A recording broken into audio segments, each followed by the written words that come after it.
Outra coisa que tem muito fácil observar, lá desde o início da nossa vidinha, lá da nossa criança, lá na educação infantil. Porque, gente, eu não vou ver isso lá quando ele estiver escrevendo um texto, não. Eu vou ver lá atrás, na educação infantil, quando ele tem dificuldade para acompanhar uma música, uma coreografia, um ritmo. Você bate assim, ó, 1, 2, 3. E agora? Completa. Faz 1, 2, 3 e ele faz. Como é mesmo, professor? Isso é auditivo. Isso está trabalhando com uma parte do nosso cérebro que se chama lobo parietal, que é a decodificação das informações. Se ele não decodificou, se ele não entendeu, se ele não ouviu, se ele não prestou atenção, pronto. O que vai acontecer? Ele não vai executar o movimento correto. Então, atenção a esses movimentos. Mandou ir para frente, ele foi para o lado. Mandou ir para a direita, ele foi para a esquerda. Mandou pintar a casinha que está lá em cima, ele pintou embaixo. Olha essa espacialidade. Mas, gente, educação infantil, lá nos primeiros aninhos, poupe essa criança de papel. Trabalha com o corpo. Porque se eu começar a trabalhar com o corpo, dificilmente ela vai levar essa dificuldade, essa inabilidade para as séries futuras, ok? Bom, se eu não fizer tudo isso, claro que eu vou prejudicar meu aluno. Agora, quais são essas dificuldades que eu vou conseguir ver lá na minha infância, lá na infância infantil? Olha lá. O aviso motora, como eu já falei, sinestésica. Como é que eu posso interpretar o meu meio por conta dessa minha percepção dos sentidos, a manipulação de todas essas performances, né, da mão? Como é que ele faz assim com a mãozinha, ó, tá? Como é que ele faz esse planejamento motor? Para eu ter o planejamento motor adequado, eu preciso trabalhar as minhas funções executivas de acordo. O planejamento, seja ele de uma ideia, seja ele de um ato motor, seja ele de uma fala, que também é um ato motor, eu preciso ter as minhas funções executivas, que estão aqui, ó, na parte mais demorada para se concretizar dentro do meu cérebro, que se chama pré-frontal, que é as funções executivas. E aí, pode ser que tudo isso daí, gente, esteja associado, e a gente fala comorbidade, como a dislexia, com o TDAH, com um TEA, com um síndrome de Down. Então, ele pode ter a disgrafia por conta de outras síndromes ou transtornos que ele possa ter. Porque, afinal de contas, a disgrafia também é um transtorno. É o transtorno da hora da escrita. Olha o que diz Feder. Veja bem, a literatura aponta que alterações relacionadas à função da motricidade fina pode ocasionar um mau desenvolvimento, uma falha na habilidade da escrita. Agora, vamos lá, pessoal. Meu pai de Deus, eu sei que vocês estão esperando isso aqui da minha aula. Olha lá. Como é que eu posso intervir? Como é que eu posso ajudar este meu aluno que tem uma disgrafia? Ele vai viver a vida toda dele desse jeito? Não, gente. Primeira coisa, entenda, por favor. Letra bonita não tem necessidade nenhuma. O que eu preciso é ter uma letra legível, ok? Legível. Entendi o que o aluno faz? Está escrevendo? Perfeito. Isso vem da personalidade dele. Então, antes de exigir que essa criança faça essa letrinha que eu estou querendo, toda pedagógica, como a gente diz, eu, antes de mais nada, eu vou trabalhar todo o campo motor. Eu vi que alguém colocou aí no chat sobre a caligrafia. Olha só, gente. Precisa fazer caligrafia? Claro que precisa. Só que não adianta eu treinar essa caligrafia sem antes trabalhar esses movimentos que eu estou falando agora. Da motricidade fina, da lateralidade, da espacial, do temporal, do visual. Eu primeiro teria que trabalhar tudo isso. Não adianta eu pedir para o meu aluno fazer uma caligrafia lá em casa, se eu não estiver perto dele para mostrar como é que faz a grafia correta. Tá certo? Então eu preciso treinar. Só que para treinar, gente, eu preciso, antes de mais nada, ensinar a correta. Eu preciso trabalhar o aspecto motor da escrita, e eu preciso trabalhar todo esse desenvolvimento específico da grafia. Ou seja, eu tenho que corrigir o tamanho da letra, mostrar quais são as regras. Enquanto a criança estiver escrevendo de uma forma incorreta, significa que ela ainda não aprendeu. Entra isso na vossa cabeça? Por que meu aluno ainda continua fazendo a palavra casa errada? Porque ele não aprendeu o correto. Entenderam?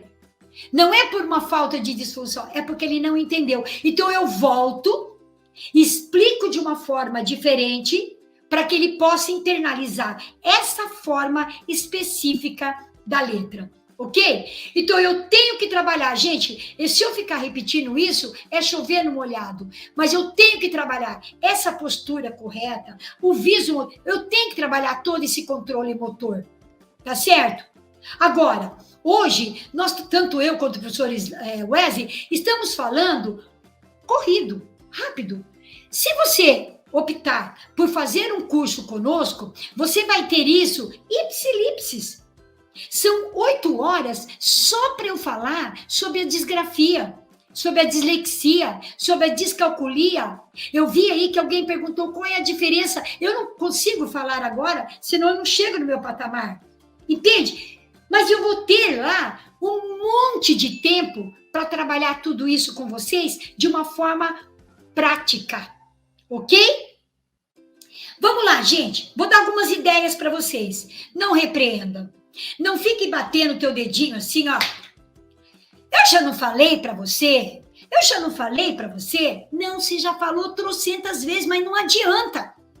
Você tem que reforçar o ponto positivo e não o ponto negativo. Analise, gente, conscientize-o de uma forma positiva.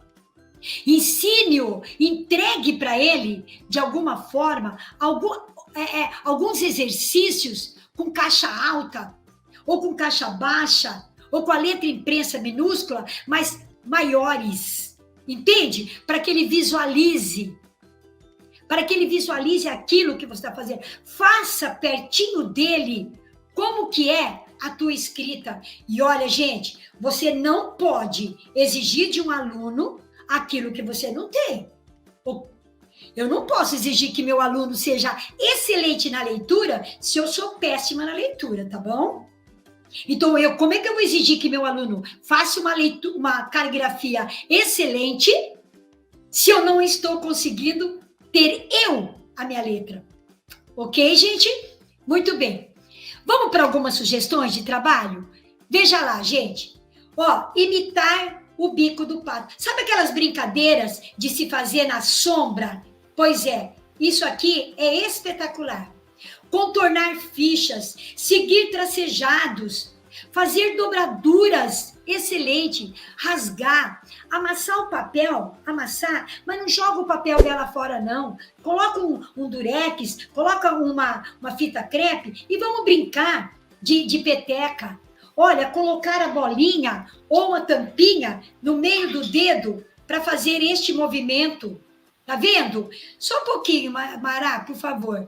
Ó, brincar de fazer moldura. Vou mostrar para vocês aqui, gente, ó. Isso daqui é o meu. Esse daqui é do aluno. Eu fiz os dois, tá vendo? Eu fiz aqui, ó. Tá vendo? Eu recortei a figura e passei uma moldura. O meu aluno recortou a figura dele e passou uma moldura. Isso é moldura para figura, tá certo? Olha que interessante que fica. Aqui, ó, eu trabalhei com giz cera. Tá vendo? Só que giz cera na horizontal, para trabalhar essa amplitude que a criança precisa. Deita o lápis giz cera e pinta do lado de baixo, pinta do lado de cima, põe o giz na vertical e faça um jogo. Isso aqui, ó, é de um aluno. Ó, esse é de um aluno. Esse é o meu. Percebe? Eu faço com ele. Isso aqui, gente, é uma forma de trabalhar a amplitude. Ó, eu vou fazer esse movimento. Coloco aqui no gargalo desse cone é cone de linha de barbante. E posso fazer aqui. Olha a diferença. A largura daqui com a largura daqui. Tá vendo? Aqui, ele vai ter mais facilidade do que aqui. Ou aqui, de repente, vai ter mais facilidade de aqui. Olha essas atividades gráficas, que legal, gente. Essas daqui, você pode fazer. Eu gostaria de ganhar um, e aí você vai pedir, ao invés de dele escrever, porque a letra dele não vai ser fácil, não vai ser correta, não vai ser legal, faça um desenho. Peça para ele desenhar o que ele gostaria de ganhar. Eu gostaria de jogar bola, tazo, jogo qualquer. O esporte preferido do meu pai é futebol. Manda ele desenhar, entendeu? Minha cor preferida é, ao invés de ele escrever amarela, porque é uma palavra branca, que é uma palavra difícil de ser escrita, ele pega o lápis de cor e pinta. Agora, gente, seguir tracejado, fazer atividades que sejam de cobrir pontilhado, aquelas atividades grafomotoras. Tudo isso é legal, mas para ele cobrir tracejado, ele já precisa estar com a pega do lápis correta. E isso eu só vou cobrar dele quando ele tiver internalizado qual é o lado dominante dele. Agora, ter o lado dominante não significa reconhecer lateralidade, porque ele pode ter a dominância para escrever com o lado direito, mas na hora que eu perguntar para ele alguma coisa, ele, por exemplo, pinte do lado direito ou pinte do lado esquerdo, ele não vai saber qual que é a direita, qual que é a esquerda. Ok? E para finalizar, gente, vem comigo, por favor, lá no curso de psicopedagogia, porque, ó, vou encher vocês de atividades, tá? Olha essa frase, que sensacional. Quando a borracha se gasta mais do que o lápis, abre o olho. Porque aí tem algo errado rondando o seu filho ou seu aluno. Sabe por quê? Porque quando ele apaga, é porque ele está tendo uma dificuldade imensa de trabalhar as suas emoções. Ele está com dificuldade de se situar. Ele não está se reconhecendo. E ainda continua. O lápis que desliza facilmente uma escrita é sinal de que a criança está lendo bastante. Ok? Gente, olha só. O que eu tinha para dizer para vocês era isso daí. Para você dizer assim, ó, ter a mesma idade não vai significar aprender no mesmo ritmo. Então, não é porque você tem uma criança com 5 anos que ainda não conseguiu escrever corretamente que eu vou forçar aquela outra a fazer igual. Entenderam, gente? Vai por mim.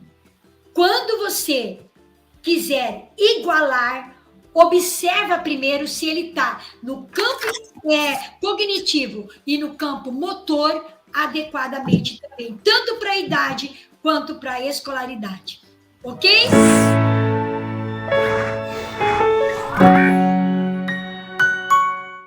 Obrigado por assistir até o final. E se você gostou desse vídeo, então não se esqueça de curtir e compartilhar com seus amigos. Isso ajuda muito a gente a disseminar o conhecimento para muito mais pessoas.